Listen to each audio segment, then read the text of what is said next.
अली ज़फ़र साहब, आपने जो नज़र-ए-सानी की बात की है, अपील के हक़ की है, अशतर उस्ताद साहब, क्या ये खामी तस्वुर की जा सकती है? अब जैसे फुल कोर्ट ही समाअत करता है तो उससे आगे फिर क्या बड़ा बेंच होगा? तो ये नज़र-ए-सानी की बात जो कि अली ज़फ़र साहब भी कर रहे हैं, इसका हल क्या हो सकता है? जी, मैं अर्ज़ करूँ, सबसे पहले तो ये कि सुप्रीम कोर्ट के जो रूल्स उसके अपने वज़ा किए हुए हैं, सुप्रीम कोर्ट ने अपने रूल्स बनाए हुए हैं, उसमें भी उन्होंने अपील की गुंजाइश रखी हुई है और उसके लिए आईनी कोई तरमीम की ज़रूरत नहीं उनको महसूस हुई। मसलन अगर चैम्बर में कोई स्टे ग्रांट होता है या रिफ्यूज़ होता है, तो उसकी अपील लाया करती है बिफोर 3 जजेस, जिसमें से एक जज वो होंगे जिन्होंने उसको रिफ्यूज़ किया, तो वो भी है। दूसरा, जब उसके ऊपर रजिस्ट्रार जो है वो एतराज़ात लगाता है, तो भी वो अपील लाया करती है चैम्बर में। अगेन उसके अंदर भी कोई आईनी तरमीम की ज़रूरत नहीं है। रूल्स जो हैं, जो बनाए गए और जो ये सब कुछ है, उससे सुप्रीम कोर्ट की जुरिस्डिक्शन बढ़ी है, घटी नहीं है।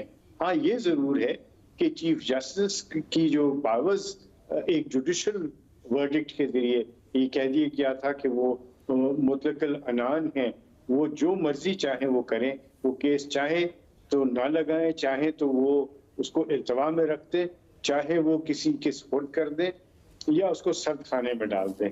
तो इसको सही करने के लिए किया गया और ये बाज़गश्त खुद कोर्ट के अंदर से आ रही थी कि ये बिल्कुल जो है ये गैर मुनासिब बात है, और जब खुद कोर्ट ये कह रहा है तो उस पर किसी को क्या एतराज़ हो सकता है। अब आपके सवाल का जवाब कि अगर फुल कोर्ट बैठ जाता है तो फिर अपील कहाँ लायक करेगी, और अगर रिव्यू भी करना है तो फिर कैसे होगा।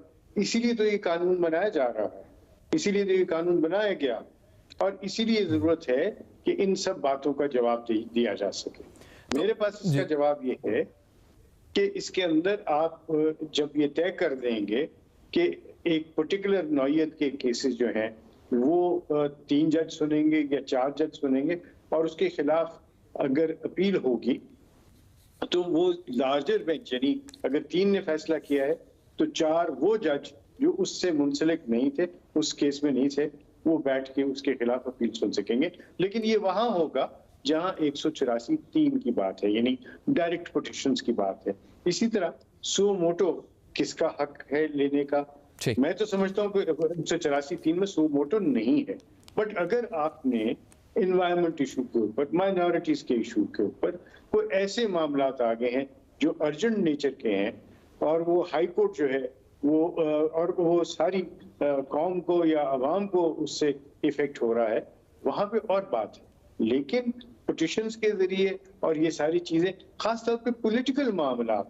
अली ज़फ़र साहब, चीफ जस्टिस ने कहा कि अगर पिछले इतने बरस में 27,000 मुकदमात में इजाफा ना हुआ होता, इतने बड़ी तादाद में मुकदमा ज़ेर इल्तिवा ना होते, मनपसंद बेंचेस ना बनाए जा रहे होते, सीनियरिटी को नज़रअंदाज ना किया जा रहा होता, तो शायद पार्लियामेंट को ये कानून लाने की, एक्ट लाने की ज़रूरत ही नहीं पड़ती। आप इत्तेफाक करते हैं इससे? कि देखिए, बिल्कुल ये ऑप्शन अदालत के पास मौजूद थी, क्योंकि आपको पता है कि सुप्रीम कोर्ट के पास एक ताकत है, आइन ने ही दी है कि वो अपने रूल्स बनाए।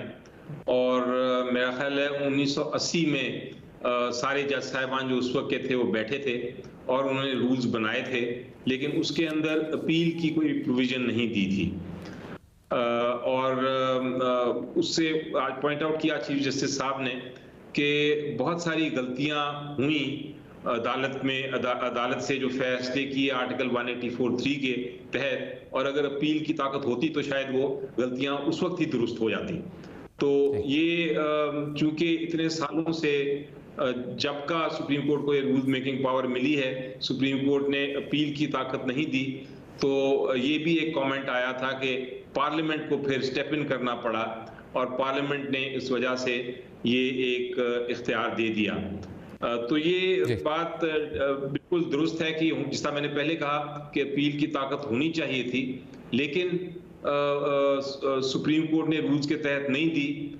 सवाल सिर्फ ये है कि पार्लियामेंट क्या उस पावर दे सकता है, पार्लियामेंट आम कानून के जरिए ये अपील की पावर दे सकता है कि नहीं, क्या उसको अमेंडमेंट करनी चाहिए थी आइन की, यही डिबेट हो रही है। आज सुबह हमने देखा कि कुछ जजेस का व्यू था कि आपको ये लॉ पावर पार्लियामेंट का आम कानून के जरिए हक नहीं है, आईनी तरमीम चाहिए। और कुछ का व्यू पॉइंट ये